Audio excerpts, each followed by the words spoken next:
それは錬金術があればいろいろ役に立てることがあると思って。すいません。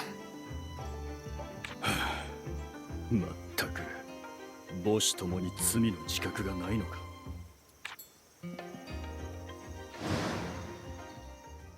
例の爆発事故、錬金術師のせいらしいぞ。ほら、リースフェルトで起きてんの。身近にそんな奴が潜んでたなんて。騎士団は何をやってたんだ。責任を取らせなさいよ。一体どれだけの人が家を失ったと思ってるの。 Atelier Yumia is a very special game to me. The characters, the themes, the story, it's all way darker and more mature than Atelier games usually are. Which I understand is a deal breaker for longtime fans, but I inhale this kind of stuff. Personally, Yumia is the Atelier game that hit the hardest for me. I played it on release and it took me roughly half a year to finish it, 100%. Not because it's long, I just really took my time with it. Since then, I've done a second playthrough to gather footage and such. More importantly, I was undergoing an assessment for ADHD and autism as I was playing this game. So part of me now associates the diagnosis with it in more ways than one. All the info that I had absorbed about these mental disorders I could now clearly see, both in myself and in characters such as Yumia and to an extent Ayla. So I want to take the opportunity to talk about the game at length. Before I dive in proper, spoilers for the entirety of Atelier Yumia, DLC included. If you haven't played it yet, do yourself a favor and do it. It's a standalone, so you don't need to play other Atelier games to enjoy it. Also, I'm not an expert when it comes to autism and ADHD, so take what I say with a grain of salt. I merely want to share my perspective while discussing the game and its characters through a neurodivergent lens. And of course, my interpretations are my own and not objective truth.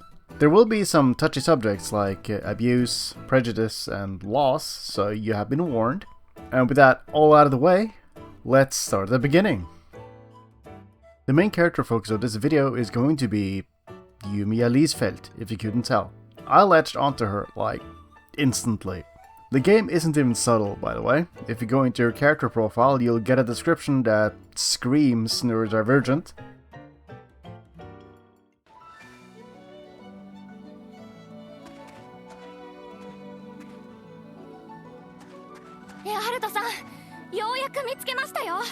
Atelier にうってつけな場所。きっと錬金術師が使ってたと思うんです。あの廃墟。もしかしたら何か遺物が残されてるかも。それにあの廃墟は灯台からつながるマナの通り道の上にあって。おいユミヤ。何ですか？確かに俺は準備をしておいてくれとは言ったが、あちこち調べ回ってくれとは言ってないぞ。すいません。早く役に立ちたくて。いや、俺がちゃんと言わなかったのが悪いさ。けど、改めて意識しておいてくれよ。お前はこのアラディス調査団の要であると同時に、一応は監視対象でもあるんだ。はい。For story context, Yumia has been sent to Aladis on a research expedition because Erhardt, their chief, believes her abilities would be useful there. When she gets there, though, it's not exactly a warm welcome. ああ、あれが噂の。そうそう、例の錬金術師だよ。団長が呼んだっていう。確かあの子、母親も錬金術師なんだってさ。よりにもよって、なんで親子二代で。気になるなら直接聞いてみたらどうだ？本気？相手は禁術の使い手だよ。毎日怒らせて呪われたらどうすんのさ。You see, in Ustella, the country they're from, alchemy is taboo and completely forbidden. And this is due to the mana disaster which happened 3 years ago. Essentially, a city in the Dura domain was blown to smithereens. A chain of explosions manifested out of nowhere and took many homes and lives with them in the destruction, including Victor and Isla's home. Yumia's family lived in the area and they weren't spared either. She not only lost her childhood home, but also her mother, Irene, in the aftermath. She went into the mana-bound area saying she could make everything right, but never came back alive. She is presumed to be dead. So alchemy is currently forbidden, and the general populace only knows about its destructive properties, thanks to the mana disaster. They don't know anything else, and the fear of the unknown makes them act very hostile. Which unfortunately means that Yumia gets treated like an outcast, an alien they don't understand. Everyone keeps her at arm's length and talks behind her back. Outside of Erhardt, there's no one who's really willing to get to know her and give her the support she needs. Heck, even Victor, one of your earliest party members, is distrustful and skeptical at first. Granted, from his perspective, he has very good reason to be.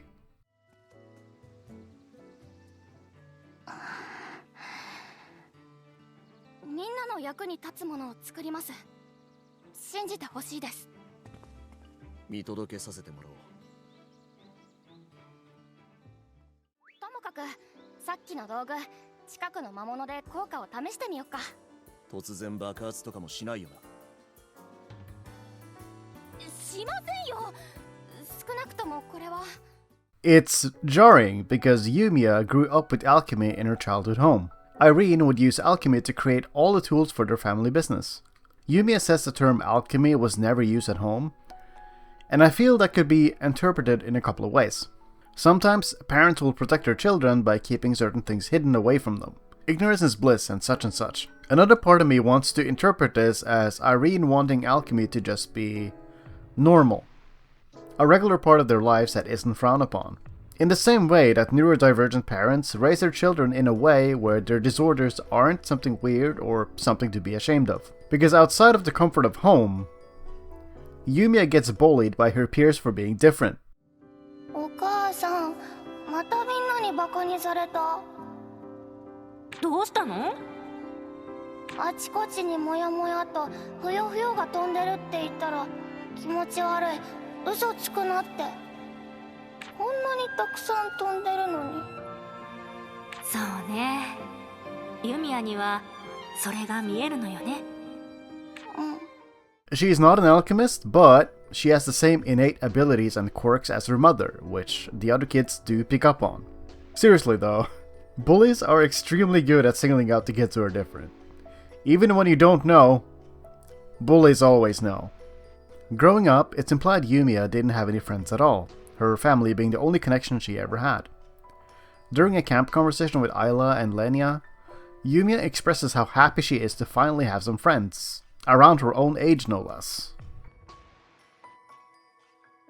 When she speaks with Enrica in Falbra Thicket, she also heavily relates to being different from her peers and struggling with fitting in. 私自身について聞かれることもある程度は想定していた。気恥ずかしいが答えよう。小さい頃から周りの人と関わるのが苦手だった。家で図鑑を読んでいる方が好きな子供だったんだ。勉強はできる方だったけど協調性が皆無だった。変なやつとか気味が悪いとか散々言われたよ。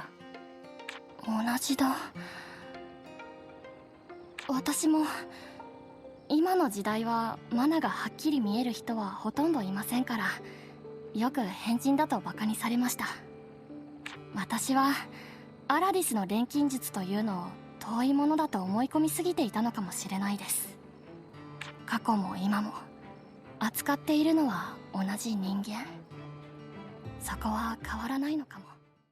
Anyway, after the mana disaster, Irene being an alchemist was brought to light. The townspeople feel deeply betrayed. That an alchemist lived among them and they never knew? Rumors spread like wildfire and suddenly Irene is being blamed for everything. Mana and alchemy are directly tied, so they jump to conclusions. This of course reflects poorly on Yumia, who never did anything wrong to begin with. But the townspeople in their grief and rage had to take it out on something. Somebody. The 3 years between the mana disaster and present day are kinda muddy. Likely because it was an awful part of Yumia's life that she'd rather forget. After the dust had settled, Yumia found Flammy inside the mana-bound area.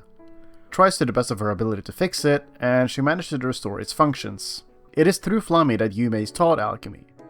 And she also gets to know that Irene stabilized the mana-bound area, so she at least gets some closure on that front. Between the grief of losing her mother, the verbal abuse, and helping the town in its restoration, Yumia was just going through the motions.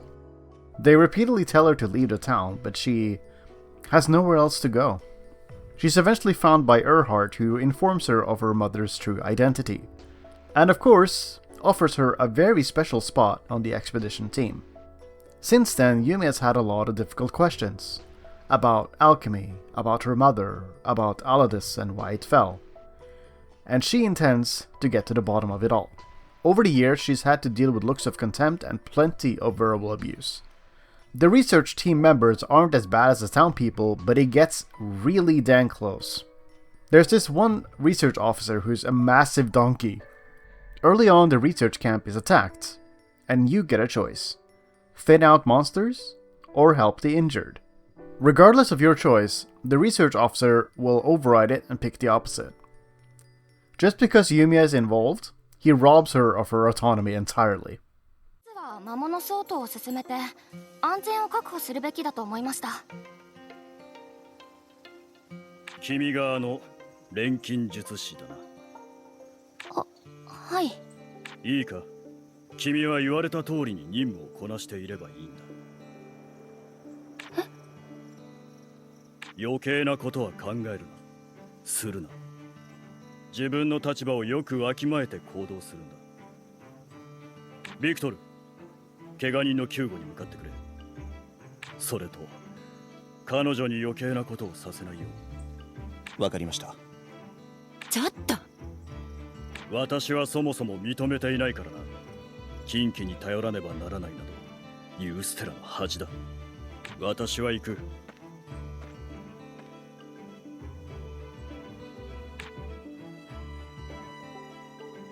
役に立たないと。In my second playthrough, I ended up helping out making medicine. Yumiya wants to be useful, so she whips up something using alchemy. そうだな。薬ならああいう感じで。頼みますよ、先生。そんなんじゃないよ。It heals up the scars efficiently, but as soon as the others learn it was due to alchemy, they freak out and start running their mouths in a bad way. ない薬だが、おい、まさかこれって。私が錬金術で作ったものです。おい、そういうことは先に言えよ。大丈夫なのかよ、そんなもの使って。やばい薬とかじゃないんだよね。大丈夫です。自分で使ったこともありますし。わけのわからないもんに頼るんじゃなかったぜ。でも痛みは引いたって言ってたよ。得体の知れない薬を使うくらいなら痛みに耐える方がマシだよ。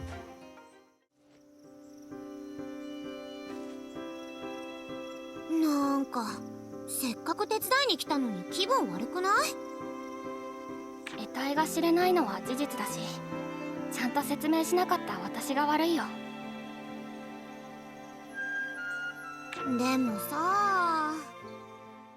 Then, Mr. Research Officer decides it's appropriate to scold Yumiya despite the good results.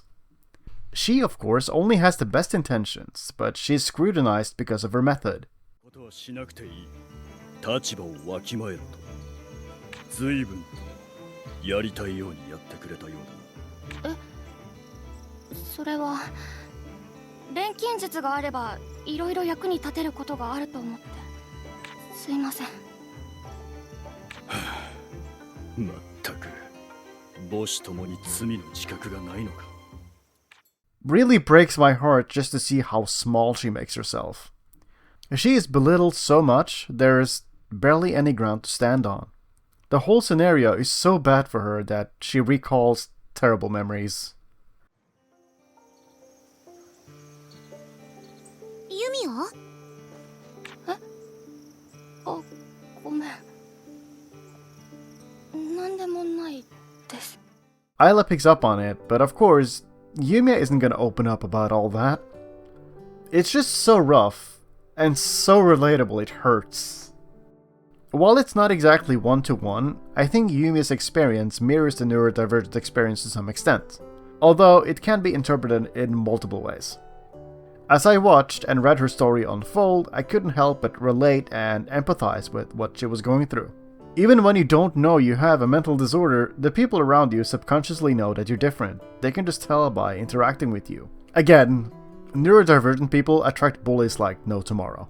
When you have a diagnosis or a label, people will still treat you differently based on their understanding of the label you have, which, frankly, is between heaven and hell. Stereotypes, rumors, and ignorance get in the way of making any truly meaningful connections with people. Also because you're masking to make up for all the parts of you people seem to dislike. It's lonely.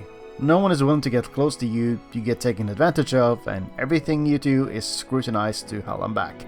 Just like how people get hung up on Yumia's methods despite getting incredible results. You know, like the student who solved a math problem correctly, but the teacher doxed their points because their method was unorthodox. Anyway, you end up apologizing constantly even though you haven't done anything wrong, just to hopefully de-escalate the situation. It's not all bad though. At least there is one person who is willing to give Yumia a chance. Ayla Fondura. From the very beginning, Ayla wants to get along and become fast friends with Yumia. Partly due to her bubbly, outgoing facade, but there's more going on underneath the surface. She's very good at reading people, and her intuition tells her that Yumia is a good person. そうだね。あと何個か準備が終わったら始められるかなというところで。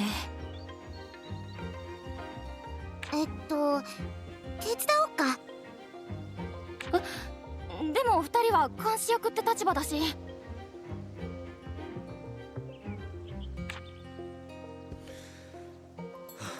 調査に必要な準備ならば手を貸す。ありがとうございます。すみません。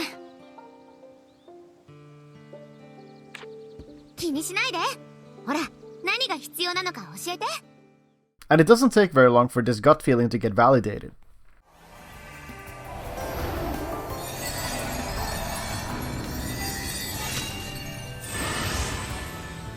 よし、成功した。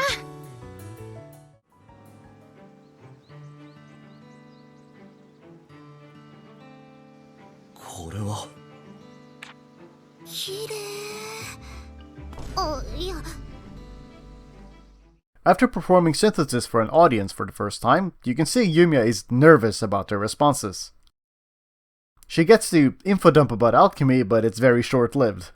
Victor gets hung up on the fact that she's inexperienced and raises more concerns. And unfortunately for Yumia, she can't really deny any of them. にはぼんやりとしか感じられないけど、マナを直接操るなんて初めて見たかも。これができるのも特殊な才能なんだって。私もつい最近分かったことだけど。つまり君自身この力がどれほどの潜在能力を秘めているかわからない。そうですね。これから学んでいけばもっといろんなことが。辺り一帯に広がる自然に飲み込まれた廃墟。ここはアラディス帝国が滅んだのは錬金術の力が暴走したからだと言われている。仮に君自身にその気がなくとも御しきれずに力が暴走する恐れもあるんじゃないか。すいません。可能性は否定できないです。私もまだまだ未熟だから。But she manages to compose herself enough to give a short, reassuring speech. 知らなきゃ何も始まらない。調査団の目的はこの地に残されたあらゆる謎を解き明かすことです。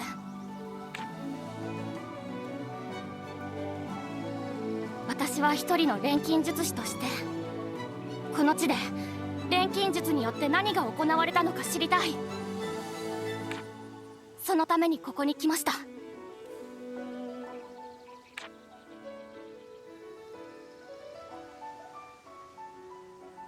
そうか。Which won Ayla over, that's for sure. This expression, it just kills me. There's just so much emotion in it. It's almost like a look of relief, in a I knew Yumia couldn't be as bad as the rumors say kinda way. And from that moment on, Yumia has at least one new friend. As much as Victor protests and waxes caution and skepticism, Ayla wastes no time expressing interest in Yumia and alchemy. Does she understand any of it? Probably not. Will she support Yumia anyway? You bet. 試しに使ってみてもいい？おいアイラ、知らなきゃ何も始まらない。それは本当のことじゃない？使ってみてほしい。前に何度か作ったことがある道具だから失敗はしてないと思う。使ってみよ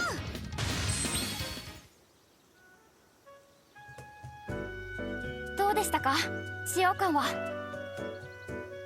すごいよこれ。こんな道具がすぐ作れちゃうなら今後の調査も。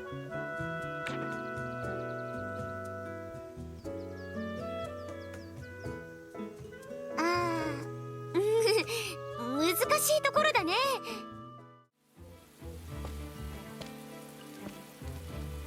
お疲れ様。今回も大成功だね。うまくいってよかった。これで他のみんなもここまで来られるはず。マジかよ、こんなことまでできんのか。さすが頼りになる。すぐに元通りになったりするかもしれないよな。もしいきなりそうなったら。まったくだ。錬金術師なんて本当に信用していいのかよ。ねえユミヤ、一体何したの？私たちにも教えて。そうだな。アラディスでは装置が壊れてマナが溜まっちゃってる状態にあって、だから私は装置の代わりに人力で正しく循環するよう溜まったマナの流れを整えて。なるほど。つまり溜まってたマナがちゃんと流れるように私がいい感じにしたってこと。おお、ナイス、いい感じだ。Despite the research team being donkeys, at least Ayla is there for Yumia to fall back on. Ayla is at Yumia's side for the entire game, and Yumia credits her own success to her best friend sticking with her and supporting her. Man, I love them so much. And yeah, that's the opening hours of the game. I wanted to take some time to go over Yumia's backstory as it makes it easier to talk about her neurodivergent traits. Let me just say, throughout my playthrough I would gush to my friends about how Yumiya needed to stop being so relatable. By that, I mean I'm very happy that people like me are represented. Thankfully, Yumiya doesn't mask that much around the other party members, so there's plenty of stuff to dig into. To start, I'll talk about Ayla's first character quest, our special connection. She wants to mend Victor's clothes, but has forgotten they're out of cloth. Yumi offers to synthesize more cloth for them, as she loves making things for other people. Then it's revealed that both Ayla and Yumiya experience hyperfocus, a state where your bodily signals, time, and surroundings melt away when you're focused intensely on what's in front of you, which is common in both autism and ADHD with minor differences. You'll forget to eat, drink, and the bathroom? Never heard of her.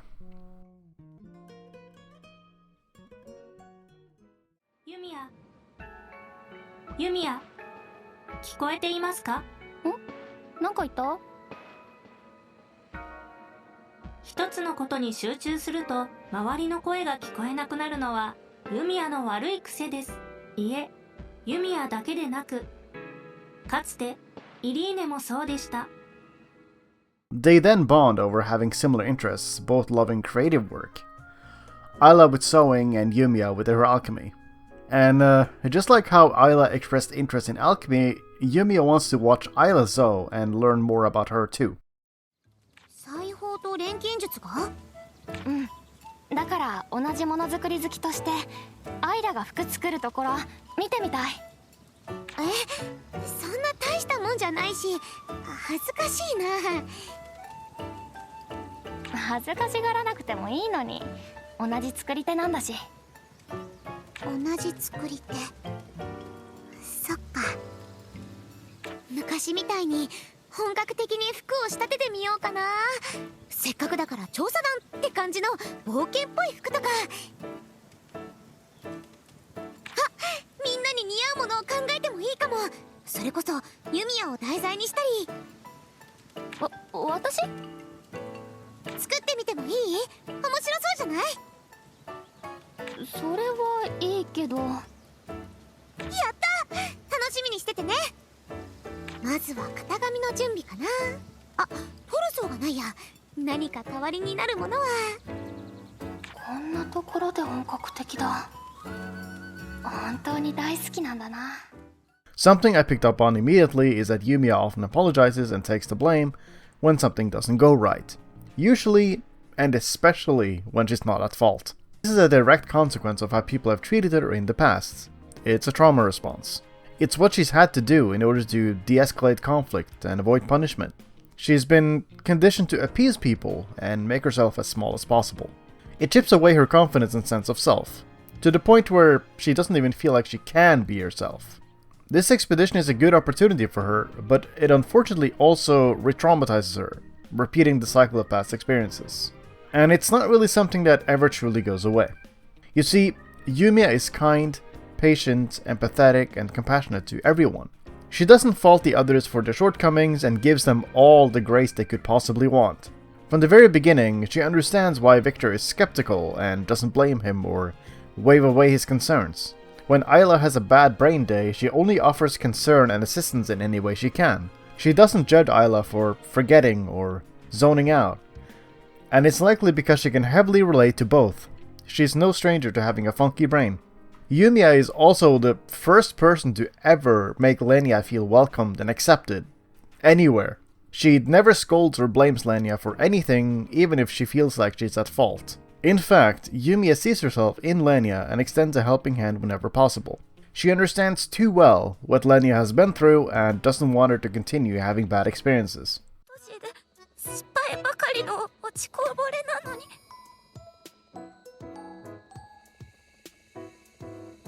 もうそんな自分を悪く言っちゃダメだよ。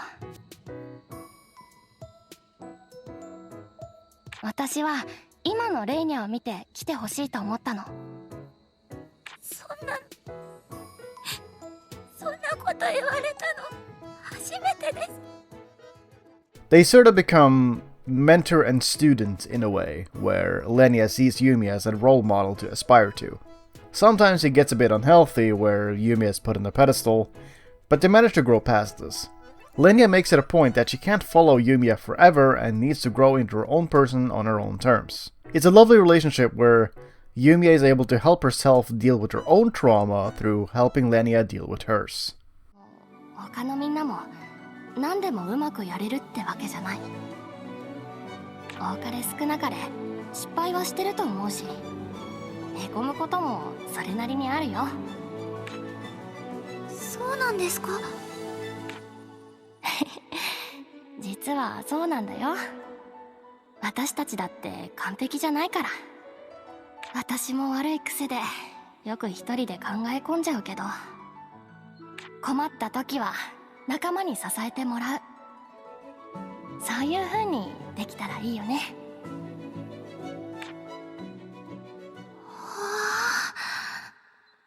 どうしたの？やっぱりユミヤさんはすごいなって思って。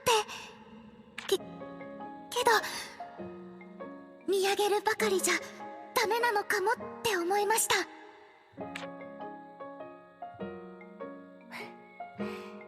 いいね。Yumia is also the first proper connection that Rutger makes, and she makes an effort to get to know him and understand him better. Sure, she might find him annoying at times, but she understands why he acts the way he does, giving him some leniency. And despite everything, she still wants to help him. もうなんだってそんな絡んでくんだ。いいだろ、ほっといてくれよ。ほっとけるわけないじゃん。だって私たちもう仲間だし。今の私にはお母さんほどの力はないから、サクッと解決するのは難しいかもだけど、でも気持ちは誰にも負けないつもり。仲間の力になりたいと思うのおかしいことかな。で Finally, she doesn't hold it against Nina when it's revealed she was hiding her secret from everyone the entire time. Nina being a synthetic human created through alchemy. Yumia understands Nina had to hide it to protect herself, and ultimately, it doesn't change anything. Nina is still the same person at the end of the day, and Yumia wants to continue being friends. でもビクトルさんやアイラ、仲間のみんながそんな私に寄り添い続けてくれた。それがすごく嬉しかったんです。私は一人じゃないんだって心からそう思えた。だから私もこれからはちゃんとニーナさんの気持ちに寄り添いたい。ありがとう。本当に真面目ね、あなたって。真面目とかそんなんじゃないですよ。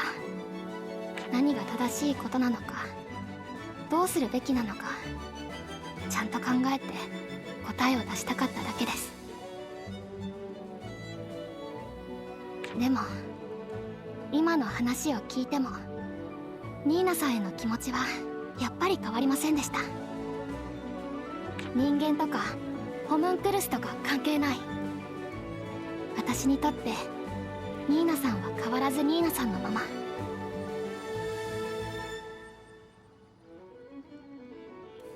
優しくて少しお茶目で可愛いもの好きで、誰より頼れる大切な仲間の一人です。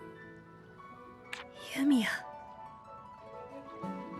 私はこれからもニーナさんと仲間でいたい。きっとみんなも同じ気持ちのはずです。ニーナさん、ニーナさんはこれからどうしたいですか？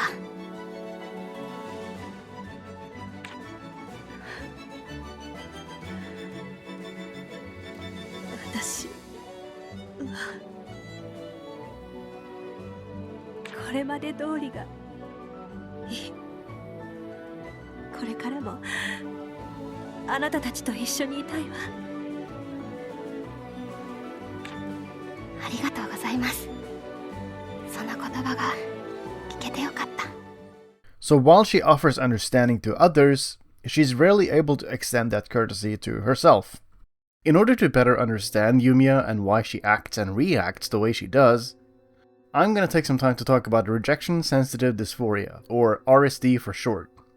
RSD is something that neurodivergent people develop through the countless rejections and criticisms they get over the course of their life. Rejection and criticisms, perceived or real, feel extremely painful, and it can make them lash out or retreat inward, becoming quiet. 確かに俺は準備をしておいてくれとは言ったが、あちこち調べ回ってくれとは言ってないぞ。すいません、早く役に立ちたくて。いや、俺がちゃんと言わなかったのが悪いさ。けど改めて意識しておいてくれよ。Pay attention. Why are you so quiet? Why are you so loud? You talk too much.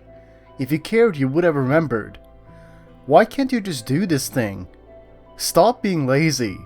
Hearing things like these over and over makes you not only believe them, but your self-esteem suffers too. You're not good enough, and you're not worth anyone's attention. And you're a burden to everyone, of course. Don't even think about asking for help. Clearly, you should be able to do these things everyone else does. But you end up working much harder than anyone else just to appease people, to gain external validation and reassurance that you're good enough. You work hard to avoid disappointing people, just to avoid the sting of rejection. And even then, you still miss the mark somehow. I know it sounds extreme, but it's generally what it feels like, speaking from experience. And yes, it's as toxic and damaging to yourself as it sounds. Especially when you're undiagnosed, it makes you believe something is wrong with you your entire life. Having faced rejection and criticism from other people constantly throughout life, Yumia doesn't believe herself to be worthy of anything, and her confidence is at rock bottom. She's not good enough, and she's a burden to everyone around her. She has an incessant need to prove herself. Desperate for external validation and reassurance, as she has precious little to draw on internally. Prove to others that she's capable and worthy of their trust. If she just works hard enough, surely people will see. They will understand. 僕らがどう思うか、全ては君の行動次第だ。北に向かうか東に向かうか、判断はマナ領域を晴らす力を持つ君に任せよう。どちらが正解ということもない。君がそうすべきと思った道を選んでくれ。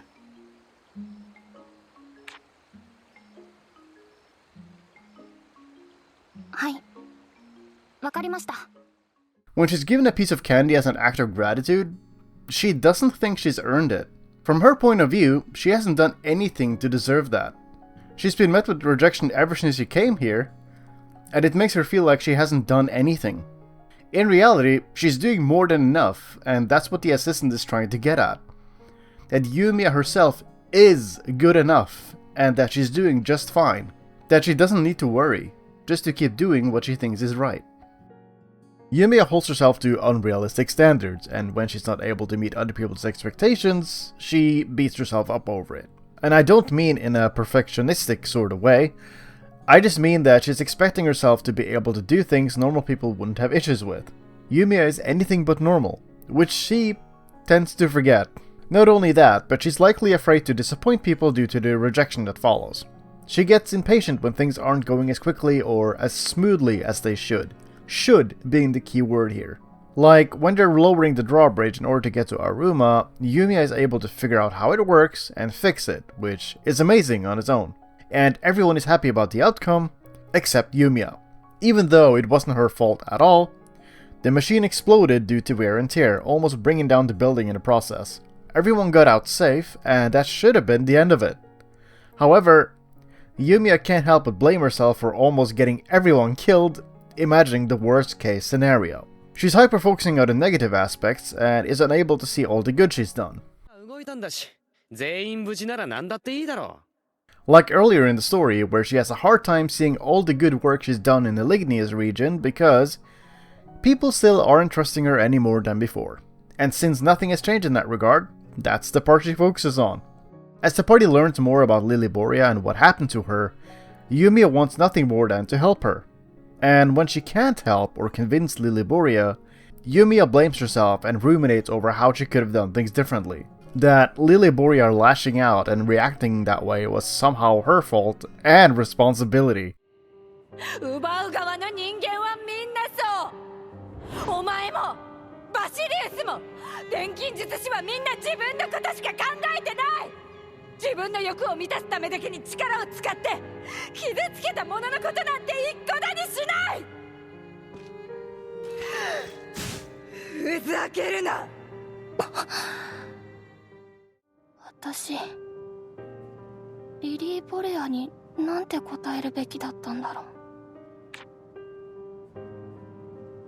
錬金術師は自分のことしか考えない。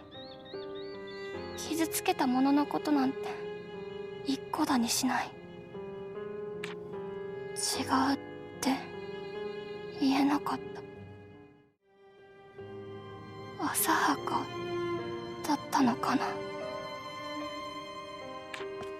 あいつが言ったことは一つもユミヤのせいじゃないよ。Rutger has to yank her out of her mind palace and remind her that the damage had already been done, that there was nothing Yumia could have done to reason with her, and being stuck worrying about the past like this isn't going to help the present or the future. As the resident person who doesn't have any past memories to worry about, he would be the one to remind Yumia to be present. まだしけ切ってんのか、みっともねえ。なんだルトガーか。あんたの嫌味に付き合うのはまた今度ね。今はちょっとほっといて。はぁ、うじうじじめじめとよくもまあ飽きねえな。どうせあの魔物女との問答が原因だろうが。ねえ、人の話聞いてた？私は。おい、錬金術師。いつまでも過ぎたことにとらわれてんなよ。体を返すだかなんだか知らねえが、あなたの理不尽な文句は大概ぶつけたもん勝ちだ。お前があの場でなんて返したとしても魔物女は怒り狂っていただろうよ。でも記憶に刻まれた傷跡は簡単には消せねえ。わかるだろう、お前にも。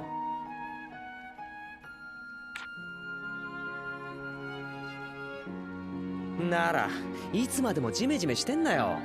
体から苔が生えても知らねえぞ。だね。生えちゃったら大変だ。Next up, we have Victor's first character quest, Friendly Siblings, where Victor gets up in arms about Isla not being able to journal to save her life. He points out that Isla's ability to pick up on small details should make it easier for her, but that's not really the case. That doesn't mean she can actually remember everything that happens and remember to write it down in the first place. Which is like, so ADHD of her. And it turns out that Yumia is just as inept as Isla is. She manages to write down how she felt about certain things, but that's about it. There's a follow-up camp conversation where Victor is checking in on Yumia's log progress, and yeah, no, her ass is not journaling. Every time her research log is asked about, she changes the subject or admits she hasn't done anything. そんなことより日誌が一冊終わりそうとか、私たちの冒険が長く続いた証ですよね。すごいな。そうだな。いや、露骨に話をそらしてないか。日誌ちゃんと書いているんだよな。調査日誌に何書こうかなって。調査日誌か。今日の分私もまだ書いてないや。Anyway, you get two dialogue options here. One where Yumia asks what Victor writes about, and the other where Yumia says she wants to keep her memories to herself. I can understand Yumia not wanting to open up in this kind of environment, and not wanting to write a journal if everyone is going to be able to see it is also very relatable. According to a research team member, Yumia's handwriting isn't very legible either, which just adds to it. I've sort of interpreted this as rejection sensitivity. I don't want to write in my journal because people are going to read it and just make fun of me. For example, there's no guarantee that will happen, but is it a possibility? Absolutely. Considering Yumia's past, which is full of rejection in multiple forms, yeah, I get it. I feel like I read into it way too much, but that's what making videos like these is all about anyway. Yumia has a strong desire or yearning to change people's opinion of her and alchemy. Even though they have at this point cleared the ligneous region, Yumia feels like she still has so much work ahead of her, to the point where it's likely overwhelming. Half of the overwhelm is the amount of things you actually have to do, and the other half comes from not knowing how you're supposed to do it, or heck, even start. She laments that nobody seems to trust her any more than before, which is blatantly false, but because she can't see the fruits of her labor, she must not be making any progress, right? A bit of object impermanence right there. Just because you can't see it, it doesn't mean it doesn't exist or that it's not happening. Thing is, Yumia wants to make huge discoveries, earn people's trust, and uncover the mysteries of the land. All of these huge, frankly vague undertakings. All of them, at the same time. But she doesn't have a plan on how to do so, like at all. Which Erhard finds very amusing, much to Yumia's chagrin. He urges her to slow down as it's just the beginning of the journey. There's a missing bridge between idea and realization there. You see, it's very common for neurodivergent people to have grand ideas and ambitions, but having no idea how to actually do those things. Like Flemmy says, lofty aspirations with no concrete strategy. It gets extra fun when you have ADHD because of issues related to planning and organizing. Anyway, all this to say, yeah, I feel that. Vaguely looking at my graveyard of projects that never got off the ground. Ever since childhood, Yuma has had an obsession with birds. And it manifests in certain ways. ちょっとみんな静かにして。あ？なんだなんだ？敵か？いや、珍しい鳥の鳴き声が聞こえただけ。Which led to me getting jump scared while reading a document. 今飛んでた鳥、見ました？珍しいやつです。追いかけに行きましょう。ユミヤ、ちょっと待っ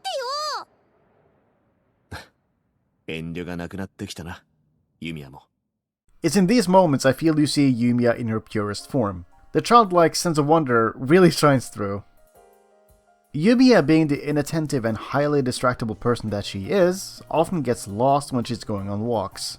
According to an anecdote from Flammy, Yumiya has disappeared for hours upon hours despite saying she'll take a short walk. 一人なら今頃迷子になり遭難していたでしょう。そんな迷子になるほど子供じゃないし。フラミーはユミヤが散歩をすると言って出て行き、半日行方不明になった日のことを鮮明に記録しています。削除してそんな記録。Flammy reprimands her all the time, demanding that she improves her sense of direction, but it's not that simple. Some things just require outside help. あれ、次どっちに向かう予定だったっけ？ユミヤ、調査団員として方向音痴は致命的です。改善を求めます。しょうがないじゃん。この地域入り組んでて分かりにくいんだもん。地図っと。Nowadays, though, she has Isla to help her navigate, and with a framework like that, she doesn't get lost anymore. あれ、道に迷っちゃったかも。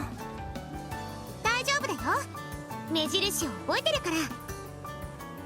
さすが。アイラがいなかったら遭難してたかも。目的地はこっちだっけ？違うよ、あっち。ユミヤ、たまにちょっと抜けてるよね。でもだからこそ親しみやすいのかもしれないわね。 Yes, I agree. It's extremely endearing. Yumi in general is really disorganized and rarely has a plan for anything. Meaning she has a tendency to just jump into things hoping they will work out, then asking Flammy for assistance if she can't figure it out. Something I think is funny is when you get back to a base, all the things you've collected just gets put into the container. This is apparently gameplay story integration.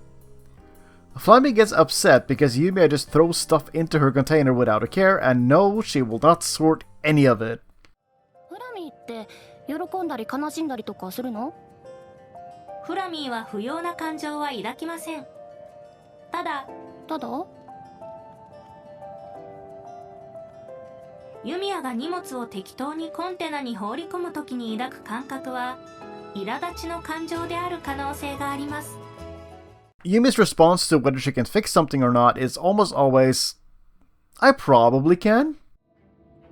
どうするユミヤ？行けるならやる。無理ならここの調査は諦める。だ。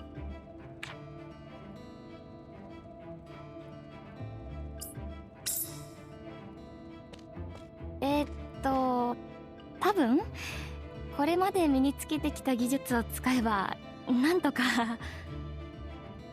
なんだよ、やけに弱気だな。しょうがないですよ。こんなに大きな装置の修復なんて。 When she fixes Procella, she forgets the instructions and almost dies in a traffic accident. As someone who has driven a motorcycle before, I've done similar things in the past. It gets played off for laughs, but it was really fortunate that she did survive that ride. 楽しみね。ここからどうするんだっけ？あ、そうだ。確かここを。